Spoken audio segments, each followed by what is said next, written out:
Hello, कैसे हैं?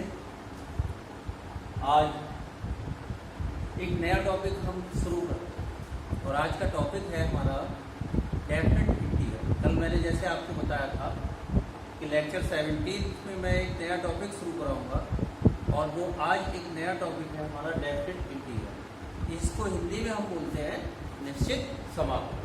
तो देखिए कैसे हम यहाँ कुछ चीज़ें आपको बेसिक्स बता रहे हैं। आज इसकी प्रॉपर्टीज़ के बारे में जानेंगे और टाइम बचता है तो कुछ प्रॉब्लम्स भी मैं बताऊंगा। तो आज का जो लेक्चर है वो बहुत ज़रूरी है, क्योंकि जब तक आपको किसी भी चीज़ का बेसिक नहीं ज्ञात है या बेसिक की नॉलेज नहीं है, तब तक आप आगे जो है वो क्वेश्चन को नहीं कर पाए। तो चलिए, इसलिए ज़रूरी है कि इसके बेसिक्स पे हम ध्यान दें। तो बेसिक्स में ये है, आपने पढ़ा है, देखिए हमने मान लिया है कि लेट एफ एक्स, हमने ये सपोज कर लिया कि let f x be a continuous function, है ना, कॉन्टिन्यूअस फंक्शन, या let f x be defined, ऐसे भी आप कर सकते हैं, है ना, कॉन्टिन्यूअस फंक्शन डिफाइंड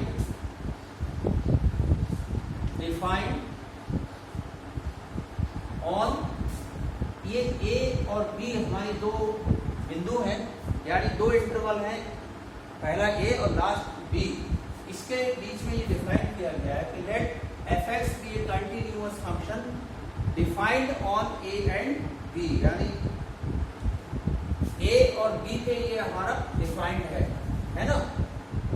तो इस बात का आप ध्यान रखें। अब देखिए, हमने ये मान लिया कि ये फंक्शन हमारा इस पे डिफाइंड है, एंड हमने ये मान लिया कि एफ ऑफ एक्स हमारा जो है वो इसका इस एंटी डेरिवेटिव, ये मैंने जब इंडेफिनिट इंटीग्रल आपको पढ़ाया था तब आपको बताया था anti derivative of F X on A. हमने ये मान लिया कि एफ ऑफ एक्स कैपिटल जो है वो इसका एंटी डेरिवेटिव है, ठीक है, किस इंटरवल के बीच में, ए और बी में, यानी जब हम इसको इंटीग्रेट करेंगे तो वो एफ एक्स आएगा। देन डेफिनिट इंटीग्रल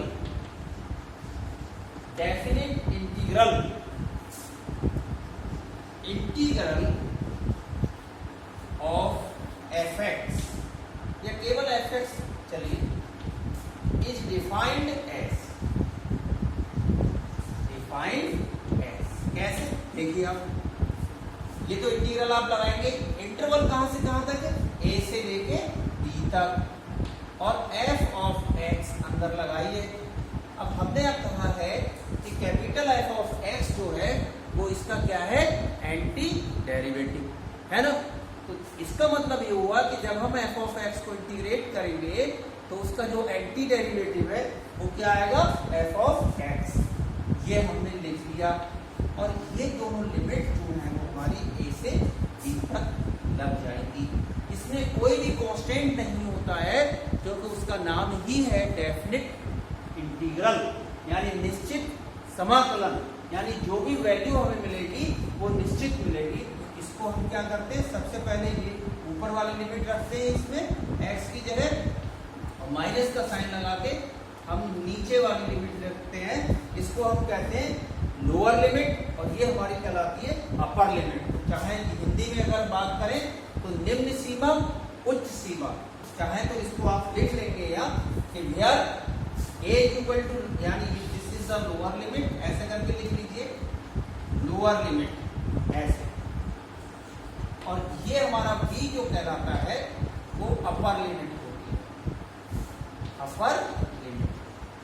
हिंदी में अगर हम बात करें तो ये निम्न सीमा और ये उच्च सीमा। तो मैं समझता हूं, एक बार मैं फिर से एक्सप्लेन कर देता हूं कि हमने मान लिया कि एफ एक्स हमारा एक ऐसा फंक्शन है जो एक इंटरवल है ए और बी, उस पर डिफाइन किया गया, और हमने मान लिया कि उसका जो इंटीग्रेशन है वो एफ ऑफ एक्स कैपिटल में है।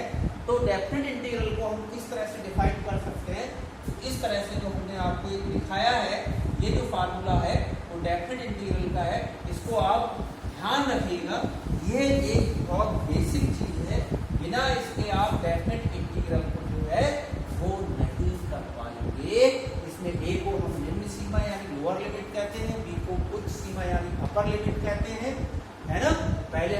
लिमिट रखेंगे, माइनस का साइन लगा के लोअर लिमिट रखेंगे, और जो फाइनली निकल के आएगा वो हमारा क्वेश्चन का आंसर होगा। तो चलिए अब मैं इसकी प्रॉपर्टीज पे आता हूं।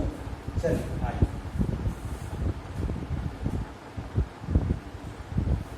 देखिए प्रॉपर्टीज ऑफ डेफिनेट इंटीग्रल यानी निश्चित समाकलन के क्या प्रॉपर्टीज हैं। इन प्रॉपर्टीज को हम डायरेक्टली क्वेश्चन में यूज कर सकते हैं। देखिए डेफिनेट इंटीग्रल पढ़ने से पहले जरूरी है कि हमें उसकी प्रॉपर्टी का बहुत ही सावधानी पूर्वक अध्ययन करना चाहिए, जिससे कि हम आगे क्वेश्चन में अप्लाई कर दें और बहुत इजीली हमें आंसर मिल जाए। तो पहली प्रॉपर्टी ये है बच्चों, प्रॉपर्टी नंबर 1 है, ये तो हमारी लिमिट हो गई a से b और f of x dx equal to a से b f of t dt। इसमें क्या है, देखिए डेफिनेट इंटीग्रल एक न्यूमेरिकल वैल्यू देता है, लिमिट है, तो चाहे तो हमारा वेरिएबल x हो, चाहे वेरिएबल t हो या वेरिएबल कुछ भी हो, उससे कोई फर्क नहीं पड़ता है अगर लिमिट सेम है। तो पहली प्रॉपर्टी ये है आपकी। दूसरी प्रॉपर्टी देखिए, दूसरी प्रॉपर्टी है आपकी a से b f of x dx। इसमें क्या है कि अगर ये लिमिट हम पलट दें, यानी जो अपर लिमिट है वो लोअर में रख दें और लोअर लिमिट अपर में रख दें, तो हमारा यह नेगेटिव साइन आ जाता है, माइनस b से a हो जाएगा ये f ऑफ x dx। अब आप देखेंगे तीसरी प्रॉपर्टी, तीसरी प्रॉपर्टी में देखेंगे आप क्या है, a से b हमारा ये लिखा है f ऑफ x dx। अब इसमें क्या होता है, मान लीजिए ये a से b, एक स्टेप इसमें और है, ये a से c गया और फिर c से b, तो इसको हम ब्रेक करके लिख सकते हैं यहाँ a से c f of x dx और प्लस फिर वो c से b f of x dx। तो इस तरह से हम इसको लिख सकते हैं। ये प्रॉपर्टी नंबर हो गई 3। प्रॉपर्टी 4 देखिए आप, 4 में है आपका कि अगर हमारी लिमिट की लिखी है 0 से a f of x dx, इसको हम लिख सकते हैं 0 से a और f of a minus x dx। Property number 5, इसमें देखिए आप क्या है, इसमें क्या है कि माइनस a से, इसमें इवन और ऑड का फंक्शन है, इसमें एक प्रॉपर्टी मैं यहां बनाता हूं, if f of x is odd.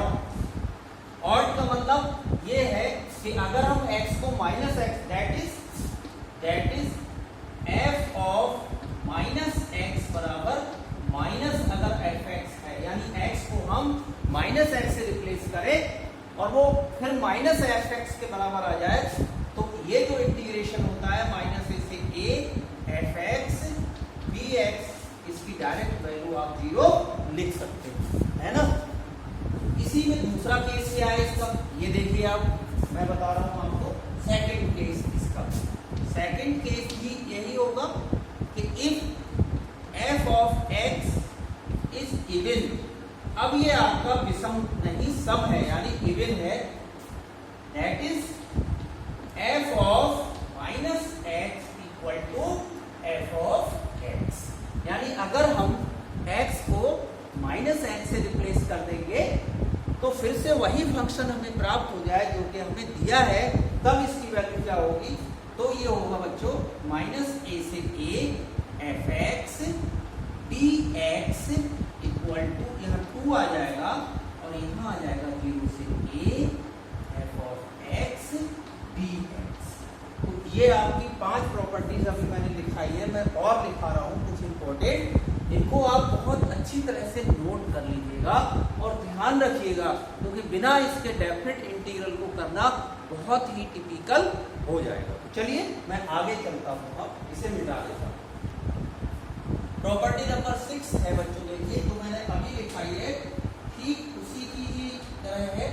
अगर यहाँ लिमिट लगा है 0 से 2a f of x dx, ये वैल्यू आप डायरेक्ट 0 लिख सकते हैं तब जब f of 2a minus x की value minus f of x के बराबर हो। देखिए क्या है, इसके भी दो केस हैं। 0 से 2a है f ऑफ x dx, यहाँ 2 आ जाता है और लिमिट जो है वो आधी हो जाती है। कब? इसकी भी एक कंडीशन है, वो कंडीशन ये है कि जब आप 2a में से x को सब्ट्रैक्ट करें तो फंक्शन की वैल्यू पे कोई भी चेंज नहीं आना चाहिए, यानी कोई भी परिवर्तन नहीं आना चाहिए, तभी आप इसको लिखेंगे। तो ये ध्यान रखिएगा कि 2a माइनस एक्स, अगर फिर माइनस एफ एक्स आ गया तो वो वैल्यू 0 हो जाएगी, और अगर हम 2a में से x को घटा रहे हैं और फिर वही फंक्शन आ रहा है तो हमारा लिमिट हाफ हो जाएगी और 2 यहाँ हो जाएगा। और एक प्रॉपर्टी बच्चों में और लिख रहा हूँ कि a से b f of x dx अगर लिखा है तो इसको हम लिख सकते हैं, देखो a से b और f ऑफ, ये जो हमारी लिमिट्स हैं, फिर दोनों लिमिट के योग में से हम इस फंक्शन को घटा सकते हैं। तो ये प्रॉपर्टी भी बहुत इंपॉर्टेंट है। तो ये यहाँ आपकी 7 प्रॉपर्टीज हैं और ये सातों प्रॉपर्टी जो है वो बहुत ज़्यादा इंपॉर्टेंट है, इसलिए इनको अच्छे से पढ़िए और देख के जब आप यूज करेंगे तो ये सब आपको ऑटोमेटिकली स्वतः ही अपने आप याद हो जाएंगी। तो मैं अब प्रॉब्लम कराता हूँ, आइए आगे चलते। तो देखिए प्रॉब्लम नंबर 1, सबसे पहले बड़ा सिंपल सा क्वेश्चन लेके चल रहे हैं हम। Limit 1 to 2 x to the power हमने 5 ले लिया dx। देखो भैया कैसे करोगे, कुछ नहीं करना है, जो आपने इंडेफिनिट इंटीग्रल में पढ़ा है ठीक उसी को ही पढ़ना है, लिमिट को हमें फिर अप्लाई करना है। तो x की पावर 5 जो लिखा है इसका इंटीग्रेशन आता है x की पावर 6/6, ये आपने सीखा है 6/6 1 से 2। अब देखिए 1/6 एक कांस्टेंट है, इसको बाहर निकाल दीजिए, है ना, x की पावर 6 पावर 1 और 2। मैंने आपको जो सबसे पहले डेफिनेट इंटीग्रल को डिफाइन कराया है उसमें लिखा है कि जहाँ जहाँ x आ रहा है वहाँ आपको पहले x की अपर लिमिट रखनी पड़ेगी, बीच में हमेशा माइनस का साइन रहेगा, फिर लोअर लिमिट 1/6। अब आप देखिए यहाँ x की जगह 2 रखेंगे, 2 to the power 6 और 1 to the power 6। इसको सिंप्लीफाई कर लीजिए, कितना आएगा, 2 2 जा 4 2 जा 8 2 जा कितना हो गया 16 और 32 और 64 आएगा मेरे ख्याल से, है ना, 64। तो देख लीजिए, हाँ 64 माइनस 1 की पावर याद ये करेंगे तो वही आएगा 1। तो भैया 64 में से 1 गया 63 हो गया, तो 63/6 ये आपको एक एग्जैक्ट न्यूमेरिकल वैल्यू मिल गई, इसीलिए यहाँ कांस्टेंट को हम ऐड नहीं करते हैं।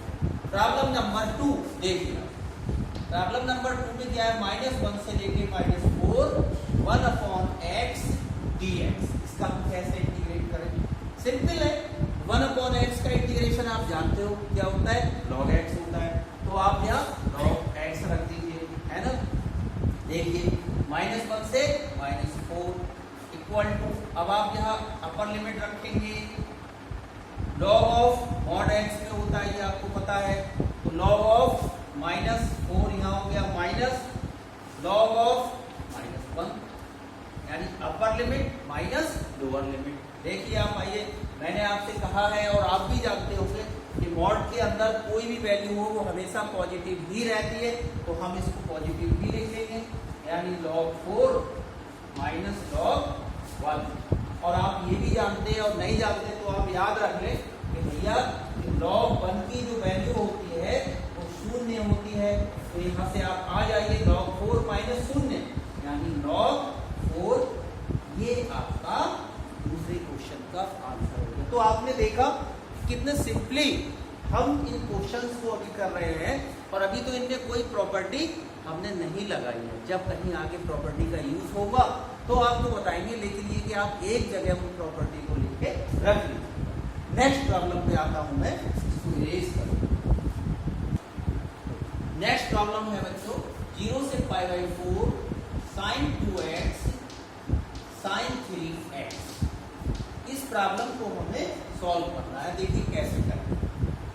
सबसे पहले क्या है, मैं यहाँ एक फार्मूला लिख रहा हूँ जिसका यूज होता है, इसमें होगा 2 sin A, ये ट्रिग्नोमेट्री में मिलेगा आपको, sin B बराबर होता है cos A माइनस B और minus cos A plus B।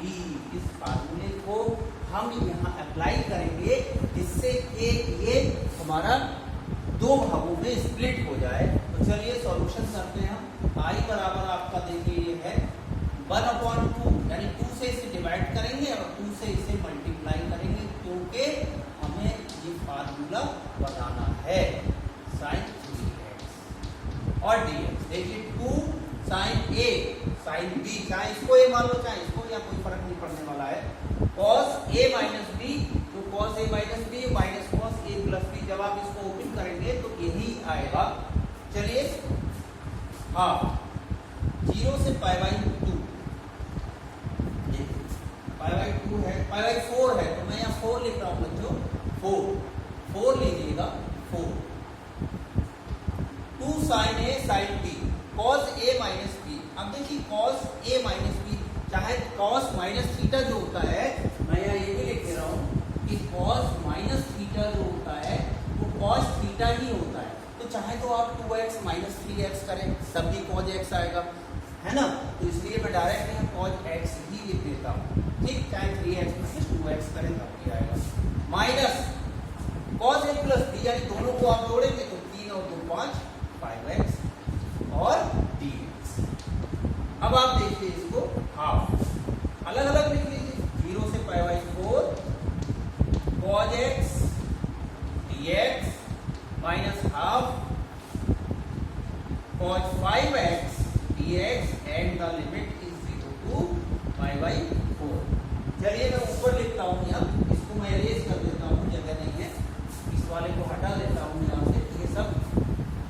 तो देखिए आपको मिलेगा, क्या मिलेगा, I इक्वल टू हाफ, आप इसको इंटीग्रेट करेंगे, आप जानते हैं कि cos का इंटीग्रेशन साइन होता है, साइन x लिख दीजिए आप और लिमिट लगा दीजिए 0 से π/4 है, माइनस हाफ, आप जानते हैं cos का इंटीग्रेशन साइन होगा, तो साइन में यहाँ डायरेक्ट इंटीग्रेट कर दीजिए इसको, साइन 5x, और ये जो 5x है वो नीचे आ जाएगा, तो मैं यहाँ लिख देता हूँ 5 ऐसे करके, और यहाँ 0 से π/4।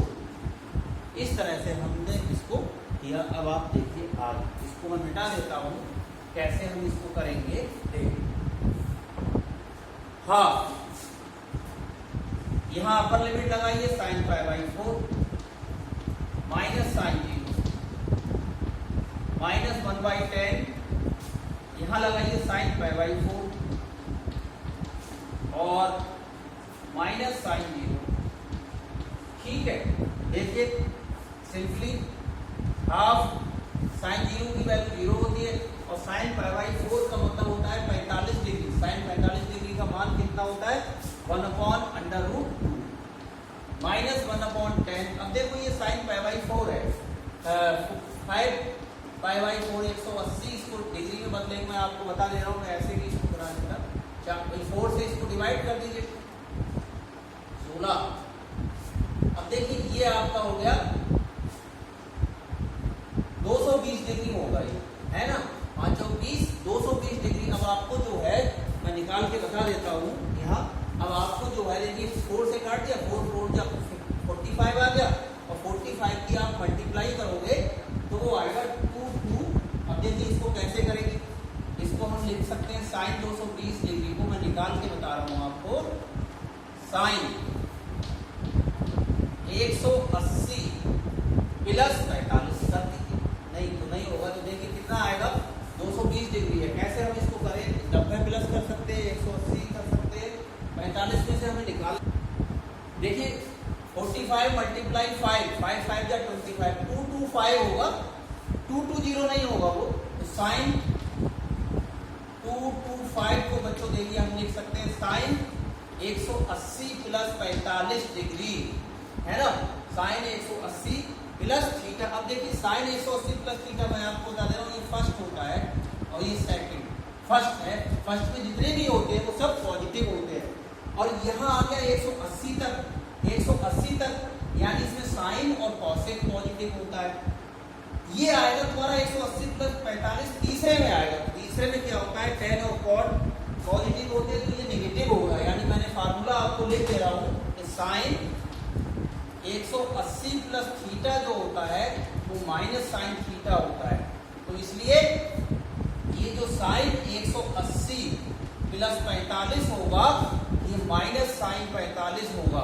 और आप फिर वही जानते हैं कि माइनस साइन ऐसे रहेगा, साइन 45 की वैल्यू 1/√2। तो ये रफली वर्क है, मैं यहाँ लिख दूंगा, मैं इसकी वैल्यू लिख देता हूँ -1/√2 और यहाँ -0, यानी साइन 5π/4 का जो मान होता है वो -1/√2 होता है, जो कि मैंने आपको यहाँ एक्सप्लेन कर दिया। अब आप इससे देखिए मल्टीप्लाई करेंगे, क्या आएगा 1/2√2 माइनस एंड माइनस प्लस 1/10√2।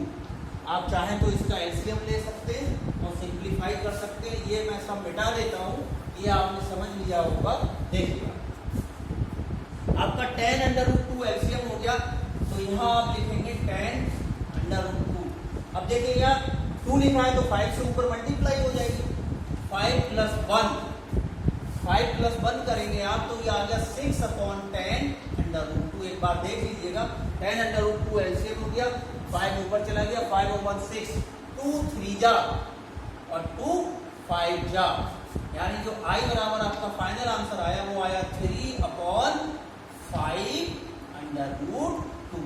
यानी इस तरह से आपने देखा कि हमने इसको भी कैलकुलेट कर लिया और एक न्यूमेरिकल वैल्यू इस इंटीग्रल की प्राप्त कर ली। तो इस तरह से आप इन क्वेश्चन को कर सकते हैं। हो सकता है थोड़ा कहीं ज्यादा लेंथी हो जाए, कोई बात नहीं है। आज मैंने 3 क्वेश्चन कराए हैं, आप इनको करिए और जो प्रॉपर्टीज हैं उनको भी देखिएगा, सही से लिखिए, है ना। कल लेक्चर 18 होगा, उसमें कुछ नई प्रॉब्लम्स जो कि प्रॉपर्टीज मैंने लिखाई है उसके ऊपर डिपेंड होगी, उनको हम कराते हैं, बहुत ही इंपॉर्टेंट है।